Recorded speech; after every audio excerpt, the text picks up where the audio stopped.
Olá turma, tudo bem? Vamos dar continuidade ao nosso conteúdo programático. Aula passada nós finalizamos fazendo uma introdução a respeito da aplicação da pena privativa de liberdade. Em outras palavras, iniciamos o estudo sobre a dosimetria da pena. Tá? Verificamos, turma, que o nosso Código Penal adotou o critério ou o método trifásico, tá? Que foi idealizado pelo mestre Nelson Hungria, onde o juiz, tá, para chegar à pena definitiva, ele vai ter que passar por 3 fases. Na primeira fase, turma, relembrando, na primeira fase, turma, ele vai fixar a pena base. Pena base que ele vai ser fixada a partir da análise, da valoração, tá, das circunstâncias judiciais. Passado por essa, fixada a pena base, turma, ele vai passar para uma segunda fase, tá, onde vai ser analisada, onde o juiz passará a analisar as circunstâncias legais, tá, que são as atenuantes e as agravantes.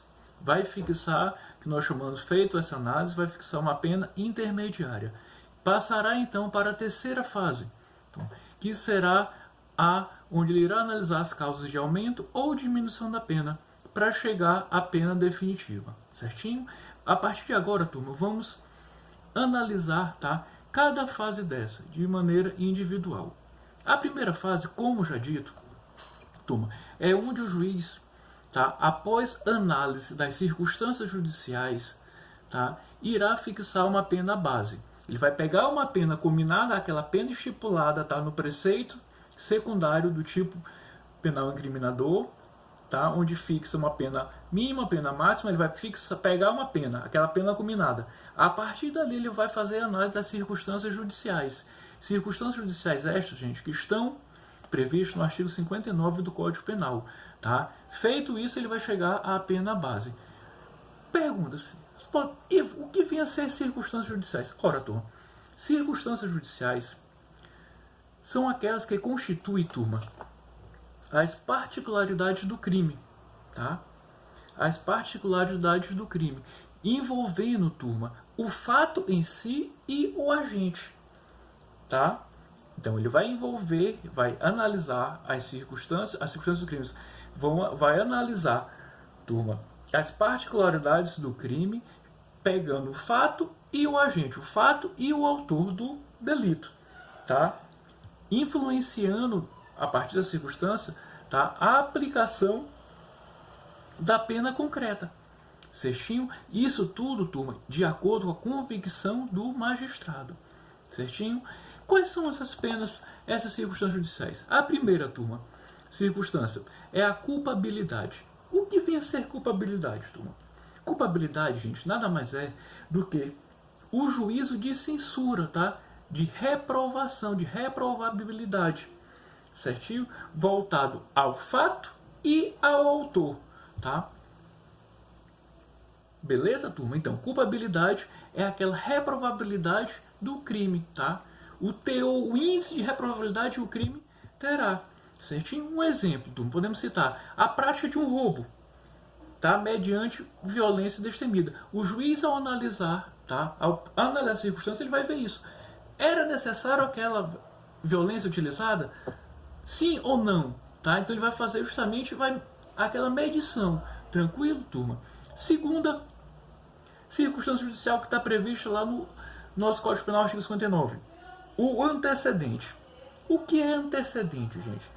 Antecedente nada mais é do que uma condição, tá, é uma condenação, tá, anterior com trânsito em julgado, tá? Então, antecedentes são condenações com trânsito em julgado, tá?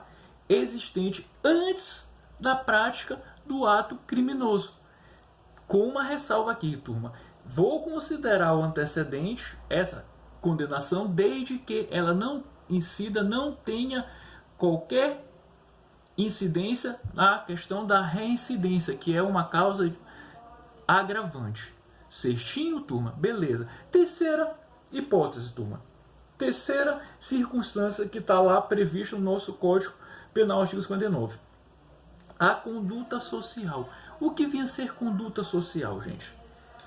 Gente, a conduta social nada mais é, turma, do que a postura que o réu, que o autor do crime tem na sociedade, tá?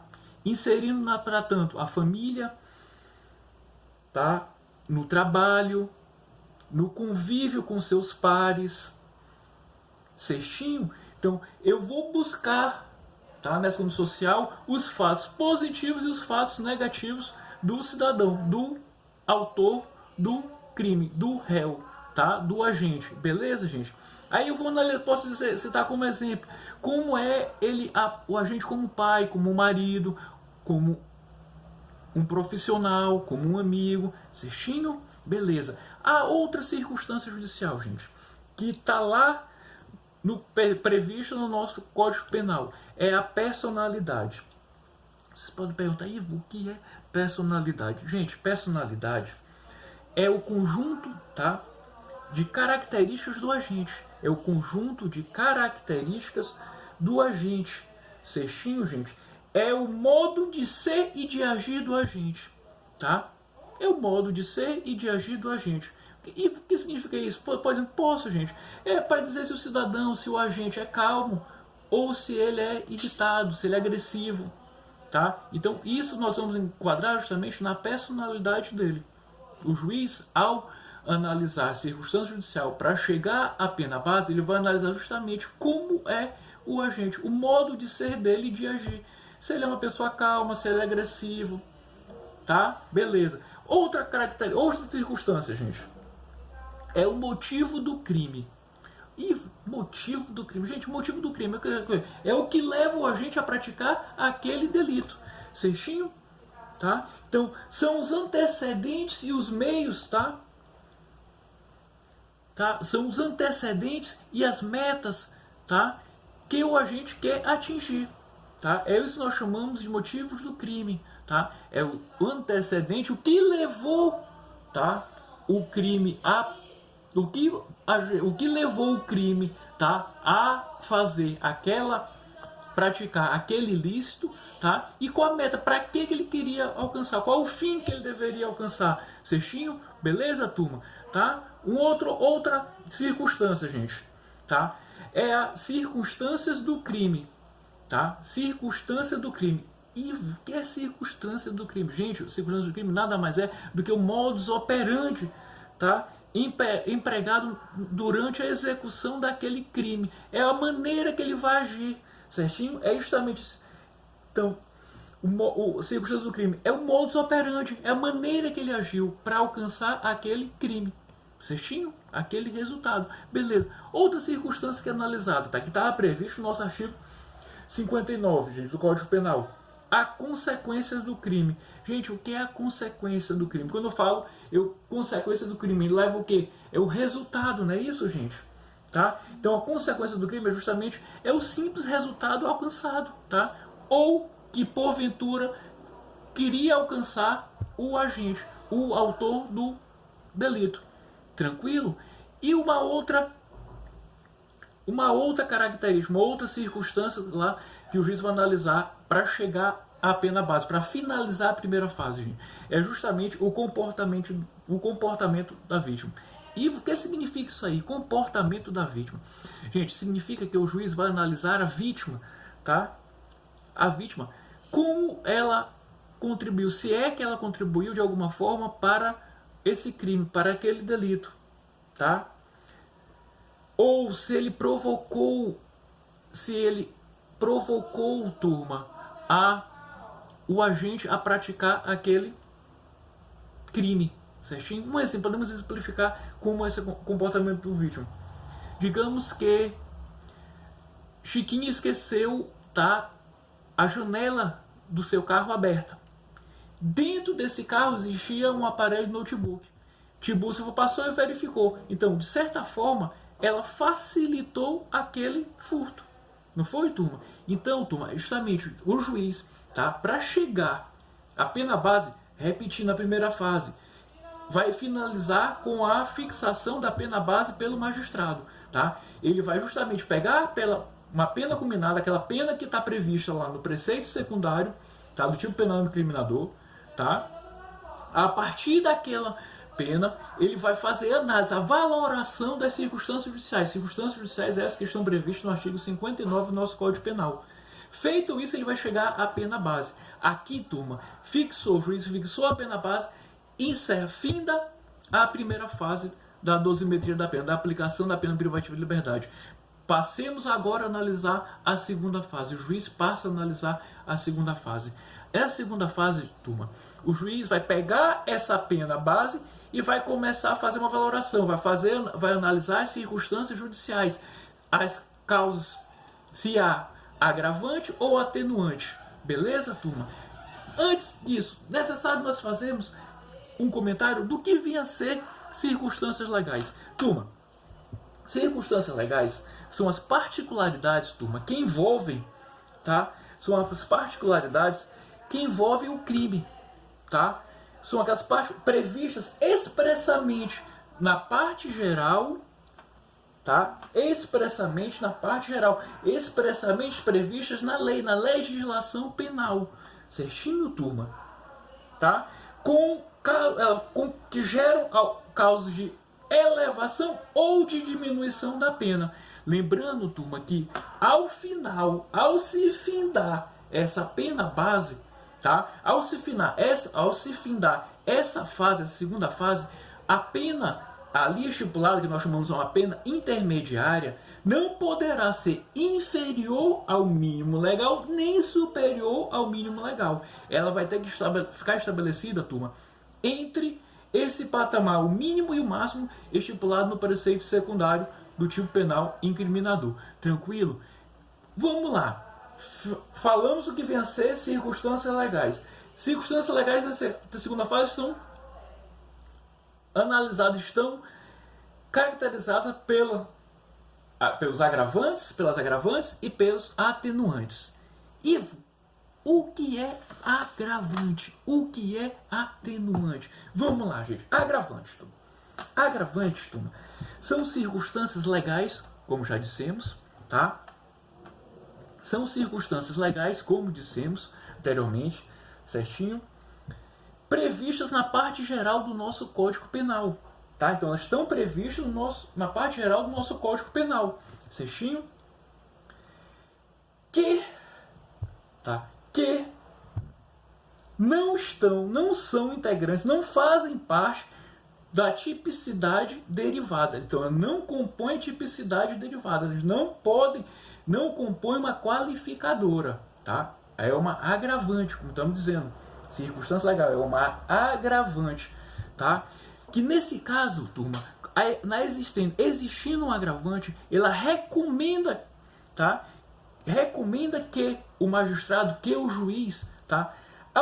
eleve, tá? A pena acima do mínimo legal. Certinho, gente?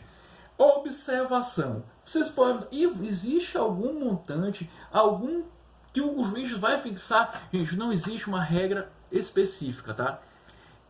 É utilizado, tá? Em caso, tanto aqui, vou falar, antecipando já, tanto no caso de agravante quanto no caso de atenuante, o juiz utilizar um aumento em 1/6 ou uma diminuição em 1/6 da pena fixada. Certinho? Beleza. Ivo, mas que agravantes são essas, gente? Que agravantes são essas? Vamos lá. O nosso próprio Código Penal elenca lá, tá? Um rol taxativo das agravantes.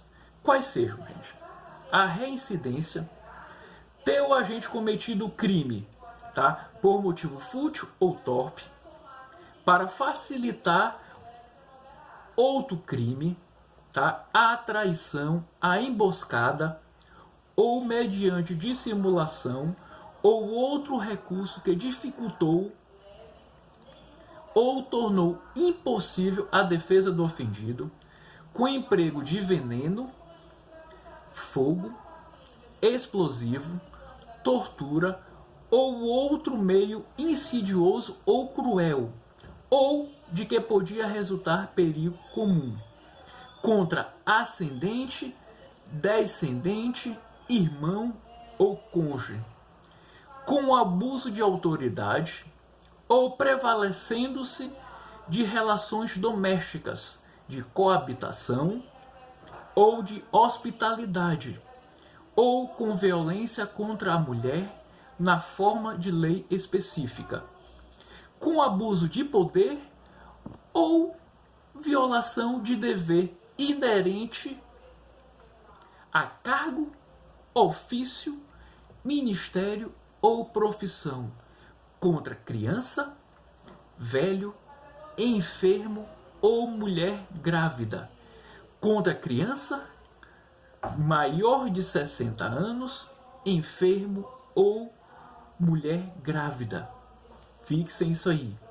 Quando o ofendido estava sob a imediata proteção da autoridade, em ocasião de incêndio, naufrágio, inundação ou qualquer calamidade pública ou de desgraça particular do ofendido, em estado de embriaguez pré-ordenada.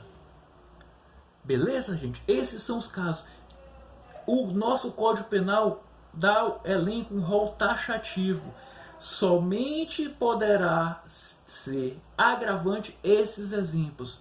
Tranquilo, turma? Beleza. E quanto ao atenuante? Se a agravante possibilita um aumento da pena, a agravante, tá? Ou atenuante, turma, lógico, é uma redução, uma diminuição da pena. Vamos lá, o que vem a ser atenuante, gente? São circunstâncias legais, previstas também na parte geral do nosso Código Penal, não integrantes também da tipicidade, tá? Não integrantes também da tipicidade derivada, tá? Que recomendam ao magistrado, ao juiz, ao aplicador da lei, tá? A aplicação de penas a níveis próximos ou próximos ao mínimo legal. Ressaltando, relembrando, no fim dessa segunda fase, turma, a pena não pode ficar nem inferior ao máximo, não pode ficar inferior ao mínimo previsto no preceito secundário, nem superior ao máximo previsto no preceito secundário. Certinho? Aqui, repetindo, como nós falamos anteriormente, turma, aqui também, tá? Não há uma regra específica. Repetindo, utiliza-se, tá? Como regra geral, 1/6, ou no caso de agravante, ou no caso de atenuante. Certinho, gente? Tranquilo, tá? E existe algum... O próprio Código Penal especifica algum... Exemplifica? Sim, tá? Vamos lá. São circunstâncias atenuantes, turma. Ser o agente menor de 21 anos na data do fato ou maior de 70 anos na data da sentença. O desconhecimento da lei. Ter o agente cometido o crime por motivo de relevante valor social ou moral. Ter o agente procurado por sua espontânea vontade e com eficiência, logo após o crime, evitar-lhe ou minorar-lhe as suas consequências, ou ter, antes do julgamento, reparado o dano. Cometido o crime sob coação a que podia resistir,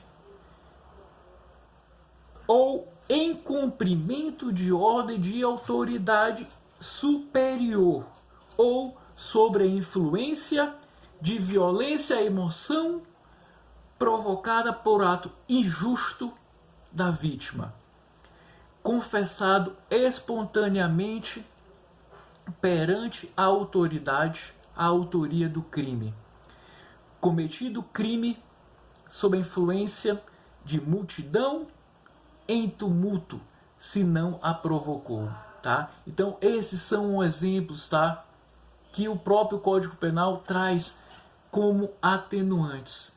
Certinho, gente? Tranquilo até aqui? Beleza, turma, vamos acabar por aqui. Na próxima aula iremos continuar, falaremos da terceira fase. Um abraço, até a próxima.